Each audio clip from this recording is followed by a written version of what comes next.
Bien, muy buenas noches tengan todos ustedes. Vamos a dar inicio a nuestra clase del día de hoy, que como habíamos acordado a un principio de la materia, vamos a esperar entre 3 a 5 minutos como máximo para iniciar nuestra clase todos los días, ¿no? ¿Por qué? Porque hago eso para que todos se puedan conectar o la mayoría de las personas de sus compañeros puedan conectarse a la sesión y de ahí recién empezar o iniciar nuestra clase, ¿no? Pese a que de igual manera se graban todas las clases, se graba absolutamente todo. ¿Ok? Bien, entonces vamos a continuar donde nos habíamos quedado. Ya hemos visto lo que era la definición de sistema, qué es un sistema, cómo se conforma, cuáles son sus partes, tipos de sistemas. Cuando digo sus partes, estoy hablando de cuál es la esencia de un sistema, ¿no? Sabemos que son las entradas, los procesos, las salidas. Dentro de las salidas, pues estamos hablando de lo que es la retroalimentación bajo ciertas condiciones, qué es lo que sale, cómo sale, tipos de salida. Y por último habíamos quedado en lo que es las características del sistema, ¿no es verdad? Si nosotros nos acordamos, habíamos quedado acá. Lo que son las características del sistema. Habíamos visto un pequeño ejemplo y ahora nos toca ver un poquito qué son las relaciones, cómo se relaciona un sistema, se pueden relacionar con otros sistemas. Habíamos visto conceptualmente lo que es un suprasistema, entonces también podemos ver cómo se van a relacionar los tipos de sistemas. En pocas palabras, veamos las relaciones y todo lo que nos toca ir viendo de acuerdo a ciertas características que se van teniendo y de acuerdo a ciertas características que podemos tener durante el transcurso del análisis de sistemas, porque esta teoría o este enfoque sistémico nos ayuda de sobremanera o nos ayuda bastante a trabajar o nos ayuda a realizar análisis de sistemas, ¿no? Entonces tenemos que ir viendo ese tipo de situaciones, características y partes que vayamos nosotros trabajando para poder analizar. Bien, entonces lo que nos toca ver ahora son las relaciones. En realidad son tres tipos, ¿no? Pero bueno, tenemos que ver la definición o saber a qué nos vamos a referir o a qué nos referimos cuando estamos hablando de relaciones. Nos dice, voy a cambiar, nos dice que son los enlaces que vinculan. Entonces tenemos que ver es la parte o el flujo que nos va a ir dando. Entre sí los objetos o subsistemas que componen a un sistema complejo. Vuelvo a recalcar, voy a hacerlo aquí antes de tener todo acá. Hemos visto esto que es un sistema. Están sus entradas, está el proceso, está la salida y está la retroalimentación, ¿no? Pero nosotros sabemos, voy a cambiar de color, que por definición un sistema es relación de partes entre sí con un fin en común. Entonces estamos hablando de relaciones y eso nos, perdón, nos está diciendo, voy a cambiar de color con este creo, nos dice que lo que se vincula entre sí los objetos o subsistemas. En este caso está hablando este tipo de relaciones. Estamos hablando de esto. ¿Ok? Este tipo de relación. Ahora esa es la relación de los objetos. Si nos vamos un poquito más allá, podemos hablar de subsistemas que habíamos visto y vamos a ir viendo con un ejemplo de que es nuestro WebSys, que esto puede ser parte de otro sistema donde va a haber entradas, procesos y salidas. ¿No es verdad? Lo estamos en presencia y eso ya es un subsistema. ¿No es verdad? Va a haber relación. ¿Cómo se va a relacionar? Tiene que haber algún proceso acá que tenga entrada acá y de paso, ¿no? Aquí también hay otros procesos, no sé, la relación que puede haber y todo lo demás. También puede haber algo con la salida y se trabaje y eso recién, como el producto de esto, recién tengamos una salida, lo prefiero diferenciar así, ¿no? Pues mucho depende de qué estemos pensando, qué está haciendo, pero la definición, perdón, la definición nos está diciendo, ¿no? Voy a borrar el gráfico que me ha servido para poder mostrarles lo que se necesitaba hacer. ¿Ok? Bien, empecemos. Primer tipo de relación se llama relación simbiótica. ¿Qué es una relación simbiótica? Es aquella en la que dos sistemas deben estar conectados puesto que no pueden sobrevivir solos, siempre. Aquí he colocado un ejemplo. Un animal, pastando. Si no come, se muere. ¿Qué es una relación simbiótica en lo nuestro? A ver, estamos hablando del WebSys. Bueno, vamos a ir hablando muchas veces del WebSys.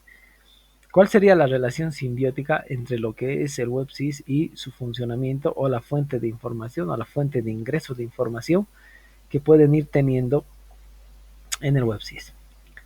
Si nosotros pensamos y hilamos un poquito más fino, nosotros nos vamos a dar cuenta que el WebSys seguiría ahí funcionando, no es que moriría, solo que si no tuviera entrada de administración de estudiantes, docentes, administrativos, notas, cardex, trámites, todo lo que se va haciendo dentro de la hermenéutica de la universidad, si no tuviera ningún tipo de entrada, no es que colapsaría, sino que dejaría de tener sentido el WebSys. ¿No es verdad? Entonces ese es otro problema. Otro problema que había, bueno, digo había porque se ha controlado, es el problema cuando se tenían las inscripciones. Digo que se ha controlado hasta cierto punto porque no se ha controlado mucho la infraestructura, el ancho de banda, sino que a un principio las inscripciones se hacían de toda la universidad el mismo día. Entonces el ancho de banda y todo lo demás se autoatacaban, como les decía yo. ¿Qué significaba autoatacarse desde ese punto de vista? Era que al brindar o al abrir las puertas para la inscripción a todas las facultades, todas las carreras de San Simón, tenían un flujo sumamente alto. Por ejemplo, ahora hay 86.000 estudiantes, creo, en todo San Simón. Imagínense 86.000 solicitudes al mismo tiempo, a la misma hora. Colapsaba, ¿no? Entonces, es lo que ahora ya conocen. Hay inscripciones por días de acuerdo a carreras, de acuerdo a facultades, ¿no? Entonces se va trabajando y eso se llama relación simbiótica. Hacer un análisis de qué es lo que se necesita de dos o más sistemas para que puedan sobrevivir, puedan trabajar. También se le llama trabajar en armonía. ¿Por qué trabajar en armonía? Porque prácticamente no tenemos que estar velando o estar viendo la condición de que se presente algún tipo de evento o eventualidad para que ambos sistemas colapsen y posteriormente perezcan, ¿no? El modo perecer no es que se destruya o autodestruya, sino que deje de funcionar. La otra relación se llama relación sinérgica, que es aquella que no se obligaría, pero ojo, no se obligaría, pero resulta de mucha utilidad para el momento en que los sistemas se relacionan. Lo que está pasando ahora, por ejemplo, me voy a ir bueno, había hace un momento algún compañero de nosotros que no estaba entrando con su cuenta institucional.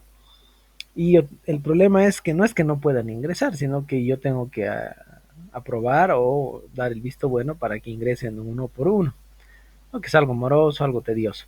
Para eso se ha hecho bueno, no es que para eso se ha hecho, para eso se ha configurado las plataformas para que trabajen con las cuentas institucionales. Si ustedes se han fijado también en la descarga de material, yo lo he configurado para que puedan descargar de sus cuentas a través de sus cuentas institucionales. Si ustedes ingresan con sus cuentas personales, no les van a permitir descargar absolutamente nada. No es porque yo quiera y yo porque quiero poner un obstáculo más, no. Es prácticamente porque se tiene cuentas institucionales, se tiene un convenio con Google, las plataformas desde los servidores están configurados de esa manera, porque no los configuro yo puedo tener acceso a cierto tipo de configuración perimetral, le llamo yo hacia afuera, pero lo grueso de los servidores están configurados en la UPSI. Entonces, esa es la hermenéutica que se ha trabajado, se ha tratado y se ha determinado que San Simón va a funcionar. ¿Ok? Entonces, eso es la forma en la cual se va a trabajar. ¿Ok? Bueno, se ha determinado trabajar. Entonces, eso es la relación sinérgica. No están obligando, pero está configurado y el que desea tener material, desea tener acceso, pueden descargar los videos de las clases, descargar las prácticas. Ahora, bueno, al final de la clase les voy a dar una tarea para el día viernes. Hay un montón de situaciones que se tienen que hacer. No es obligatorio, pero es recomendable, ¿no? Entonces a eso también se le llama relación sinérgica. Luego el tercer tipo de relación se le llama la relación superflua o bueno, en la bibliografía la van a encontrar como relación superflus, pero es la relación superflua, ¿no? Aquí le aumentan una A. Bueno, es la terminología inglesa que utilizan y la traducción, ¿no? ¿Qué es una relación superflua? Son las que repiten otras relaciones. Las mismas aumentan la posibilidad de que un sistema funcione todo el tiempo y no solo una parte. ¿Qué significa? La retroalimentación. Ya les había dicho, la retroalimentación no debería darse en el 100% de los casos cuando están con salidas, sino que debería darse en algunos tipos de casos bajo cierto tipo de condiciones y poder autogestionarse. ¿Qué significa autogestionarse? Que esa salida, que en este caso va a ser nuestra retroalimentación, vaya automáticamente al principio o al flujo del flujo inicial para que pueda encaminarse y autorresolverse. Si no se puede, bueno, recién hay que ir a analizar, hay que ver qué ha pasado y todo lo demás. Un ejemplo que les doy en el WebSys, no sé si les ha pasado, ya les va a pasar o no, bueno, hay mucha gente que no les va a pasar. En el WebSys les dan, creo, 2 años, perdón, no en el WebSys, en el departamento de registro e inscripciones les dan, creo, hasta 4 semestres como máximo, creo, porque estoy pensando que es más. Hasta antes de la pandemia era, creo, 5 semestres, creo, no estoy seguro, pero había un tiempo perentorio que les daban a los estudiantes para que entreguen su diploma de bachiller, porque había algunos problemas en el trámite, había unos tipos de problemas en la entrega por Seduca y bueno, un montón de situaciones y les daban un tiempo perentorio. Pero ¿qué pasaba? ¿O qué pasa? Bueno, supongo que pasa, desconozco, pero ¿qué pasaba antes? Les digo eso porque antes los estudiantes me preguntaban qué podían hacer. ¿Qué pasaba? Que el WebSys se bloqueaba. Bueno, no el WebSys, está mal dicho. El acceso al WebSys de las personas que no habían entregado o no habían culminado su trámite de ingreso a la universidad, porque el trámite se hace a la universidad, no a la facultad, a la universidad, se bloqueaba y no podían inscribirse, no podían ver sus notas. Bueno, el, el, el caso más sencillo era que no podían ver sus notas. Ahí no había mucho perjuicio, como decían los estudiantes. ¿Por qué? Porque porque solo tenían que completar su trámite y no veían sus notas. El mayor problema venía cuando era en época de inscripciones. Ahí sí ya se llenaban los cupos, se llenaban los grupos que querían y todo lo demás, pero bueno, entonces eso pero era culpa del estudiante que no había puesto en orden, ¿no? Entonces esa es una relación de tipo superflua que se tiene. Si bien sigue funcionando todo el sistema, hay algún tipo de bloqueo, pero el bloqueo no se da a los 86.000 estudiantes que hay, se va a bloquear única y exclusivamente a los que no han podido culminar su trámite, que debe ser el 1%, digo yo, ¿no? De toda esa masa crítica. Entonces el sistema sigue funcionando, ¿no? Otra cosa es que el registro de inscripciones autoricen el bloqueo y no pueden ingresar a ciertas partes. Bueno, eso ya depende mucho del criterio con el cual y el manual con el cual están trabajando con registros de inscripciones y cualquier tipo de esas situaciones, ¿no? Entonces, es eso. Bien, lo siguiente que nos toca ver, bueno, son varias características que tenemos que ver, es el foco de atención o límite de interés. ¿Qué significa el foco de atención o el límite de interés? Es que estamos trabajando o es que estamos viendo y respondemos a la pregunta que cómo podríamos delimitar este límite. Aquí hay un pequeño ejemplo y una pequeña descripción que hago. ¿Qué significa? Que es importante tener en cuenta dos aspectos fundamentales. ¿Cuáles son estos aspectos? Primero, la determinación del contexto de interés. ¿Qué significa determinación del contexto de interés? Significa dónde pensamos o dónde pretendemos analizar e implantar el sistema.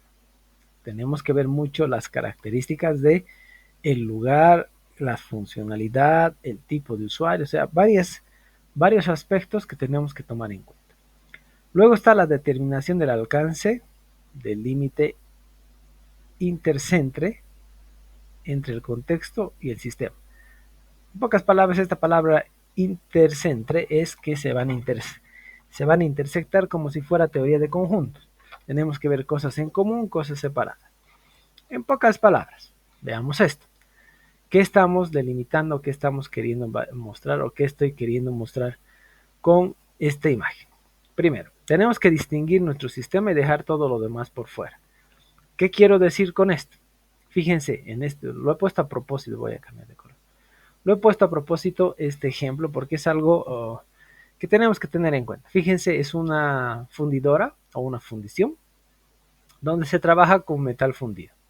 Nosotros sabemos, bueno, si no saben, los metales fundidos, dependiendo de las características, se funden de 3.500 grados hacia arriba, ¿no? Dependiendo qué tipo de metal es. Entonces, fíjense, es peligroso manejar eso. No lo manejan a mano, sino hay maquinaria especializada. Estamos viendo el contexto y el límite de interés. Segundo, ¿cuál es el material de seguridad del empleado?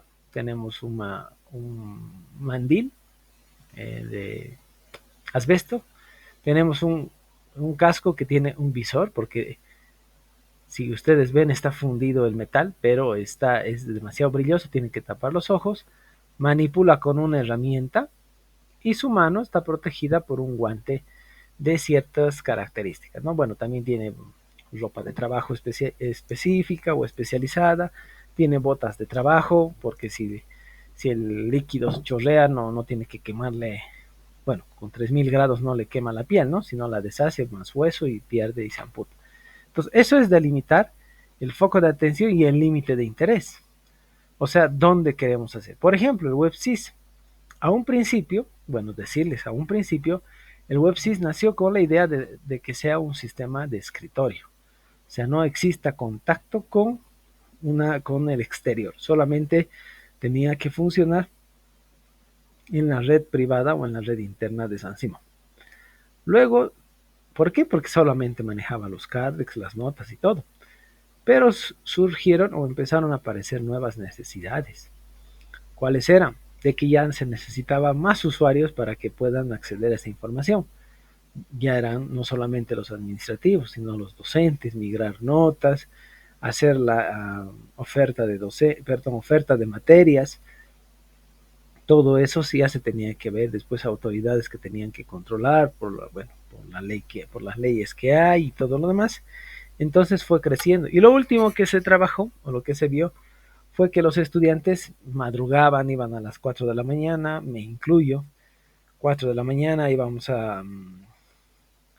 no a dormir, sino a hacer cola en la puerta de la Jordán, se abría la puerta y entrábamos corriendo desesperados. Algunos compañeros, bueno, nunca me ha pasado, les han mordido los perros de la universidad, los que cuidan.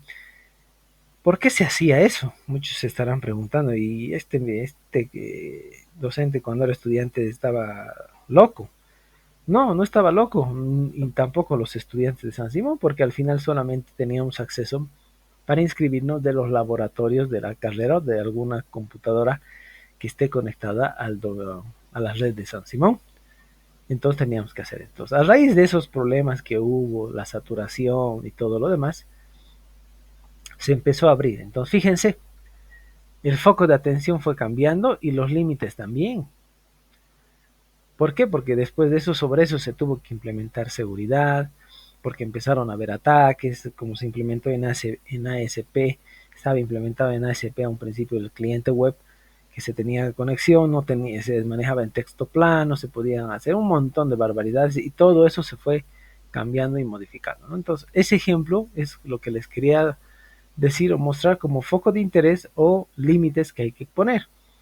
Pero los límites, ¿dónde están los límites? También pueden ir cambiando, no es algo fijo, es fijo durante cierto tiempo. ¿Por qué? Porque los límites van a ir cambiando y peor en nuestra área, porque cada vez va cambiando, hay nuevas necesidades, nuevos requerimientos, nuevas funcionalidades que tenemos que ir viendo, analizando y después posteriormente implementando. Entonces los límites van a ir cambiando. Por ejemplo, otro ejemplo que les puedo dar de los límites es la telefonía móvil. Cuando nació, cuando se implementó la telefonía móvil, era solamente un servicio de voz persona a persona. ¿Qué significa? Que yo me pueda comunicar con otra persona en todo momento a través de un teléfono. ¿Qué funciones tenía? Solamente de llamar y recibir llamadas. No tenía absolutamente nada, por eso era solo un servicio de voz. Luego sobre eso se implementó el servicio de mensajería. Ahí había mensajes multimedia, los MMS, luego los S que han muerto porque, bueno, ustedes saben, con la evolución de la tecnología, y los que perduran son los SMS, ¿no? Que son mensajes de texto cortos, hasta el día de hoy, ¿no? La misma operadora te envía notificaciones, bueno, mi mamá me sigue mandando eso, ya le enseña WhatsApp y todo lo demás, pero seguía mandándome mensajes de texto y, bueno, un montón de situaciones que siguen y perduran en el tiempo. Entonces, esa fue la evolución. Luego hubo una siguiente, bueno, varias evoluciones, ¿no? De los tipos de tecnología. Empezamos con 1G, 2G, TDMA. Bueno, empezamos con CDMA, que fue la 1G. La 2G fue FDMA. La 3G, bueno, 2.5 era la TDMA, luego 2.5 y fracción GSM, luego LTE, luego Edge, o sea, varias evoluciones hasta lo que estamos con 4G y LTE, dicen, ¿no? Las operadoras. Entonces, y que evolucionó. Entonces, el límite que era solamente servicios de voz empezó a aumentar porque ya empezó todo multimedia. Como ahora, por ejemplo, los teléfonos móviles han hecho morir las industrias de máquinas fotográficas. ¿Por qué? Porque ya tienen mejores cámaras y todo lo demás, salvo algunos fotógrafos profesionales que necesitan equipos especializados, pero nosotros no, pero tienen buenas prestaciones. Tenemos acceso a internet ahora, tenemos aplicaciones sobre ese tipo de red pública, WhatsApp, Telegram, acceso a redes sociales, hay ya un montón de situaciones diferentes y el límite con el cual había nacido, con el cual había sido planteada la telefonía móvil, ya va cambiando y ya va variando, ¿no es verdad? Entonces, por eso les digo, los límites son, yo les llamo temporales. No sé cuánto va a durar, puede durar un mes, 2 meses, un año, 2 años, no sé. Pero de qué depende o cómo va a cambiar un límite, las necesidades. Y para nosotros, en nuestro lenguaje técnico, las necesidades son sinónimos de requerimientos. ¿No es verdad? Ustedes, es más, en ingeniería de software, que es una materia que van a ver en octavo semestre, van a ver diferentes técnicas para tener los diferentes tipos de requerimientos. Van a ver diferentes técnicas para medir software, para diseñar software, para todo, y una de esas partecitas pequeñas es prácticamente el proceso, se llama técnicamente elicitación de requerimientos, o sea, de especificación de requerimientos, cómo van a ir armando. ¿Ok? Bien, siguiente es el rango. Para nosotros tenemos que ver qué es rango. Primero veamos la definición de rango. La definición es que el rango o jerarquía marca una claridad, un indicador que consiste entre los subsistemas de nuestro microsistema. Un ejemplo que les puedo dar, bueno, no ejemplo, una forma de que ustedes vean, armen su rango o jerarquía de su sistema, es como si ustedes vean un poquito lo que es un organigrama de una empresa. Un organigrama de cualquier empresa empieza desde arriba, la máxima autoridad ejecutiva, por eso se llama MAE, que son los gerentes, y hacia abajo, ¿no? Tiene una estructura jerárquica piramidal. Lo mismo les recomiendo hacer en software. O sea, ¿qué tienen que ir desarrollando primero? ¿Qué van a desarrollar? ¿Con qué tipo de sistemas se van a topar? ¿Con qué tipo de sistemas van a interactuar? Entonces, a eso se refiere todo ello.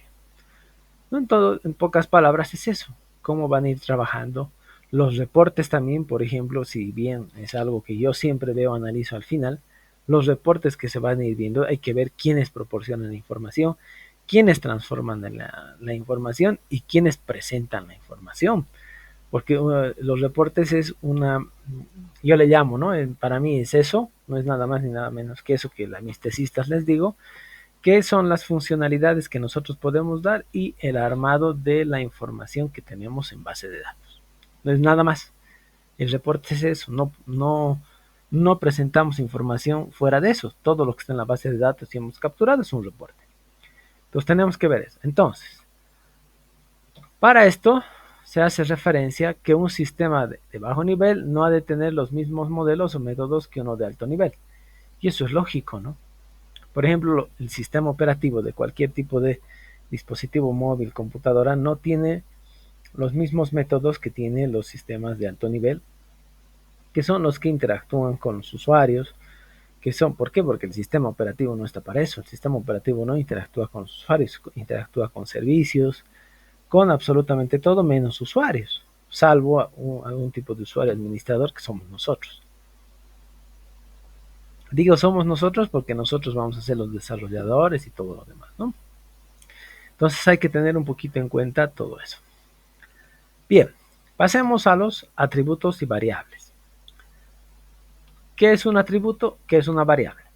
Un atributo se define al sistema tal como conocemos y observamos un atributo. Pocas personas. Si piden la descripción de los atributos de ustedes, a ver, es hombre, es alto, bajo, gordito, flaquito, divertido, aburrido, no sé. Esos son los atributos. ¿Qué tipo de atributos tenemos nosotros en el área de sistemas? Tenemos dos tipos de atributos, los atributos definidores y los atributos concomitantes. Un atributo definidor es algo sumamente indispensable. Por ejemplo, la memoria RAM.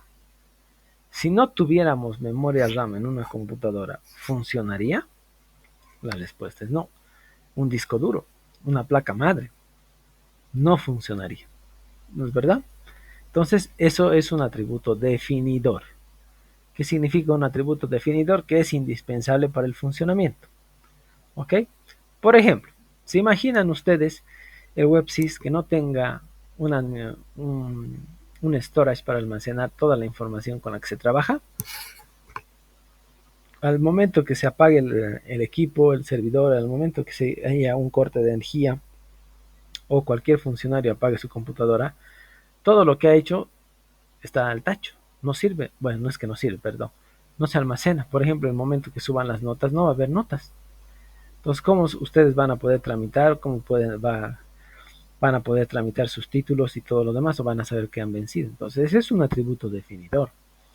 Luego tenemos los atributos concomitantes. ¿Qué es un atributo concomitante? En pocas palabras, son los atributos que puede o no puede faltar, pero el sistema va a seguir funcionando. Una cámara web. O sea, un atributo concomitante, en pocas palabras, son los irrelevantes. Y pongo el mismo ejemplo. Por ejemplo, si lo que está pasando ahora, si no tuviera una cámara web, una webcam, ¿será que se puede llevar a cabo la clase? La respuesta es sí. Vámonos a un atributo definido. Si no tengo internet o no tengo conexión a internet, ¿será que se puede llevar a cabo la clase? La respuesta es no. Entonces, esa es la diferencia que puede existir o la diferencia que hay entre los que son los atributos definidores y lo que son los atributos concomitantes. Ok, entonces tienen que tener en cuenta, darse cuenta o tener ayudas memorias en lo que respecta de estos tipos de atributos para que vean la importancia de cada uno de ellos, ¿no? Bien, vámonos a las variables. Mis variables. Una variable es el proceso interno que se desarrolla sobre la acción, interacción y reacción de los atributos. O sea, en pocas palabras, se está diciendo que es algo que va a ir cambiando. Por tanto, algo que podemos saber y ver desde las matemáticas, esto también puede usar para echar mano a las matemáticas, nos dice que no todas las variables tienen el mismo comportamiento, por eso se llama variable. Si hacen ustedes recuerdo o memoria un poquito de cálculo 1, Cuando ustedes están en cálculo 1 y les dicen vamos a tomar x, y, z como números reales para alguna demostración, ¿ustedes qué tienen que tener en su cabeza o qué tienen que pensar? Que esos números reales pueden ser números positivos, números negativos, números naturales, números irracionales, números racionales. O sea, no saben, pero saben que son reales. Entonces, bajo esa condición, ustedes se pueden ir dando cuenta de ello, ¿no? Bien, luego, si una variable permanece estática, ojo, estática, frente a una situación determinada, este se conoce como parámetro. O sea, va a tener un mismo comportamiento, ¿ok? Y si una activa a las demás o influye decisivamente en el comportamiento de los sistemas, se le conoce como parámetro también, ¿no? Entonces, estas dos definiciones o estos dos conceptos son los que vamos a utilizar como actividades para definir lo que es un parámetro, ¿ok? Ojo, por si acaso les estoy diciendo esto, cuidado, estén confundiendo la definición de parámetro que tienen ustedes al momento de hacer una sobrecarga de funciones que han debido aprender en segundo semestre en elementos de programación, no, es otra cosa, ¿ok? Esto es para analizar sistemas, el otro es para sobrecargar funciones, trabajar con recursividad y, bueno, estructuras de datos, ¿no? Entonces, eso es lo que, bueno, tal vez les aclare aquí para que ustedes puedan ver. Bien, continuamos con atributos y variables, y tenemos que ver uno de los más importantes, que es lo que les había dicho que no se cumple todas las veces, que es la retroalimentación o el feedback. ¿Qué significa? Que cuando las salidas del sistema o la influencia de las salidas vuelven a ingresar al sistema como recursos de información. Vuelvo a recalcar hasta el cansancio. No todas las salidas pueden ser retroalimentación. Si ustedes se dan cuenta y ven y se topan o trabajan con un sistema donde todas las salidas tienen que pasar nuevamente por el proceso que no ha existido ningún cambio, entonces hay algo malo o hay algo que está muy mal en en su sistema y tienen que revisarlo. ¿Por qué? Porque es un indicador bastante, yo le llamo alarmante o evidente, que les está diciendo que algo está mal. ¿Por qué? Porque todo lo que está saliendo está mal y tiene que volver a entrar. Vuelvo al ejemplo que les había dicho.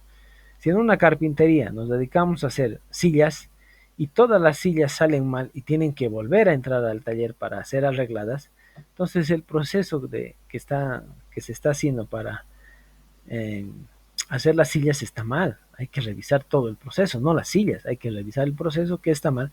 Por ahí salen sillas de tres patas y están cojas, está mal, ¿no? Entonces hay que arreglar. Entonces, ¿por qué les digo eso?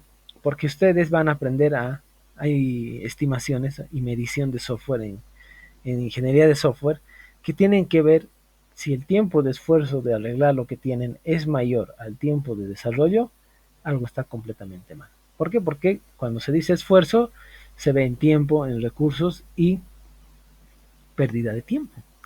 Porque no es lógico que nos lleve más tiempo arreglar que hacer. Entonces prefiero hacer de nuevo que arreglar. ¿Ok?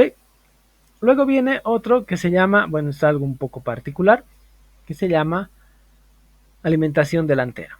¿Qué significa? La alimentación delantera es que vamos a analizar las entradas. Ahora sí, las entradas, si ustedes se dan cuenta, este es las salidas, el feedback son las salidas o la retroalimentación. En este caso vamos a revisar qué está entrando antes de que se transforme. ¿Cuál es el motivo? Es para que el mismo sistema no tenga componentes maliciosos, de forma que si se presentasen problemas sean los procesos mismos.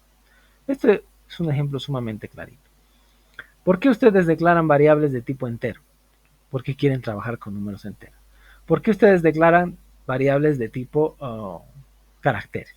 Porque necesitan. Por ejemplo, en los formularios se validan, bueno, digo en los formularios, cuando ustedes piden información, por ejemplo, yo en su examen, quiero pedir su correo electrónico, ¿no? Entonces, configuro, programo, para que tenga la forma, pues, de un correo, que significa el nombre del usuario, arroba, el servidor y mínimamente el dominio. ¿no? Entonces tiene que tener mínimamente esta forma. Puede haber dominios más largos, ¿no? .edu, .bo, por ejemplo, pero sigue siendo dominio. Entonces un correo electrónico tiene que tener esta forma. Ahora, si yo les pido carnet de identidad, solamente voy a permitir números, salvo algún tipo de modificación, no sé qué he estado viendo de los que tienen repetidos, algo así, pero siempre se trabaja con eso. Si yo les pido número de teléfono, no me van a entregar letras, me van a seguir entrando números. Entonces, ese tipo de análisis de las entradas se va también pudiendo filtrar. ¿Qué significa filtrar? Tener un filtro, bueno, yo le llamo un filtro, que nosotros podemos ir manejando, ir manejando e ir administrando para no tener errores o, como dice acá, información maliciosa al momento de ingresar. ¿No es verdad? Entonces, para eso es lo que hacemos. Bien, entonces tenemos que empezar a ver lo que son las propiedades de los sistemas. Los sistemas también tienen propiedades. Aquí vamos a ir viendo algunas de manera sencilla y al terminar la clase les voy a dar una tarea que es su primer cuestionario para fomentar un poquito la lectura, hacer un control de lectura y les voy a explicar cómo se revisa. ¿Ok? ¿Para qué me voy a adelantar? No, lo revisaremos nomás. A ver, homeostasis, después va a estar entropía. No, va a ver. No, voy a repetir y les voy a dar la tarea hecha. No. A ver, me voy a ir al otro lado. Bien, ¿alguna duda, pregunta acá antes de que pase a la segunda parte y les explique qué tenemos que, bueno, qué van a hacer ustedes y cómo lo vamos a revisar su tarea para el día viernes? Creo que está aquí. Sí, justo estaba terminando su tarea. Está ahí. Me falta imprimir en PDF y se los paso. ¿Alguna pregunta, duda hasta acá? No hay. Ok. Entonces denme un momento y les voy a subir su primera tarea para el día viernes. Ojo, ¿qué es lo que tienen que hacer ustedes? Este cuestionario que les voy a subir va a tener puntaje para las personas que respondan. ¿Qué significa? Son 20 tantas preguntas, no estoy seguro, son más de 20 creo, que se las he estado haciendo. Ustedes, ¿para qué me sirve eso? Primero me sirve para dos cosas. La primera, hacer un control de lectura. ¿Qué es hacer un control de lectura? Ver si están leyendo, revisando la bibliografía que se les ha dado. Segundo, que sepan conceptualmente qué son las propiedades de los sistemas, cómo se presentan y algún tipo de ejemplo que ustedes puedan ir viendo, teniendo, porque algo así va a ser su examen. O sea, no les voy a preguntar, indíqueme lo que ya han visto, ¿no? ¿Qué es la homeostasis? Ok, les puedo preguntar así, indicar el concepto de homeostasis y dar un ejemplo en el área de ciencias de la computación, o sea, nuestra área. ¿No? Entonces, así se formulan o así formulo las preguntas. Entonces, para eso me sirve, para que ustedes lean, entiendan el concepto y ese concepto lo apropien o ustedes pasen por un proceso de apropiación. ¿Qué significa pasar por un proceso de apropiación? Como están estudiando ingeniería de sistemas, esos conceptos ustedes los puedan aplicar y volcar hacia el área de ciencias de la computación, ya sea en la parte de infraestructura, cuando digo infraestructura de redes, networking, servidores, todo eso, y la parte de programación, ¿no? En la parte de análisis y diseño. Entonces, para eso me sirve. Ahora, para evitarme que sea un control C, control B, control P para que me entreguen en PDF, pueden hacer, ustedes vean conveniente, pero se revisa. ¿Cómo se revisa? No me la voy a pasar leyendo yo todo eso, bueno, lo voy a leer, pero no me lo voy a pasar leyendo todas las varias tardes, sino que la clase el día viernes la vamos a hacer ustedes y yo. ¿Qué significa que la clase la vamos a hacer ustedes y yo? Que vamos a ir viendo los conceptos y los que deseen participar levantan la mano, tienen puntos extras y sobre los conceptos, sobre su tarea que ustedes vayan a tener a mano, yo aumento y explico, doy más ejemplos sobre nuestra área. Entonces, esa es la forma que yo he visto un poco para incentivarles a que revisen, lean y empiecen a tener un poquito en la cabeza el enfoque sistémico, porque les va a ser útil, ¿no? Aparte de que es parte de la materia, una materia, les va a ser útil para poder ver la parte de análisis y todo lo demás, ¿ok? Entonces, eso es lo que vamos a hacer para el día ahora y lo que vamos a hacer para el día viernes, ¿ok? Yo voy solucionando para que no digan que es una tarea que les doy y nadie revisa, no. Yo ya planteo mi solución, lo voy a armar en unas diapositivas y vamos a ir enriqueciendo entre todos. No solamente va a participar una persona, sino varias personas en un mismo concepto.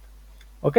Esa es la mejor forma que he estado viendo o que he estado pudiendo ver para que ustedes puedan enriquecer y ver absolutamente todo lo que concierne a lo que es el enfoque sistema.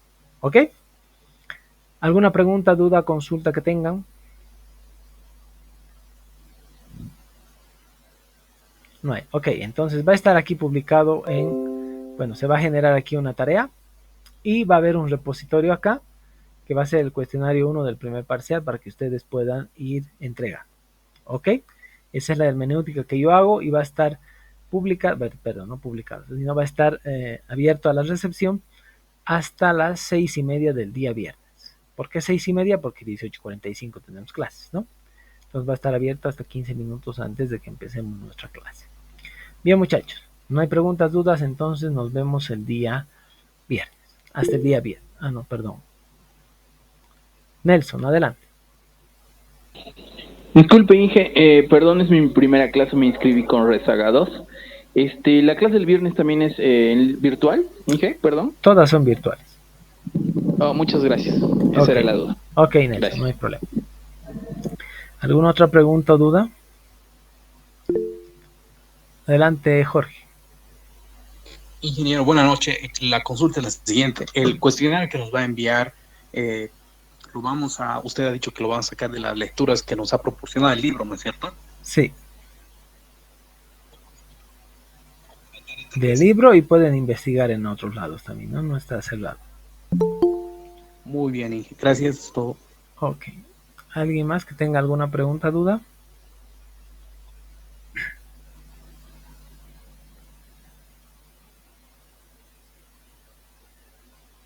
Ok, bien muchachos, entonces denme un minuto, voy a imprimir en PDF su cuestionario y lo voy a publicar para que lo descarguen y ustedes puedan empezar a resolver. Ok, nos vemos hasta el día viernes y en la plataforma durante toda la semana. Hasta el viernes muchachos. Hasta luego, Inge. Hasta luego muchachos, cuídense por favor, nos vemos. Hasta luego.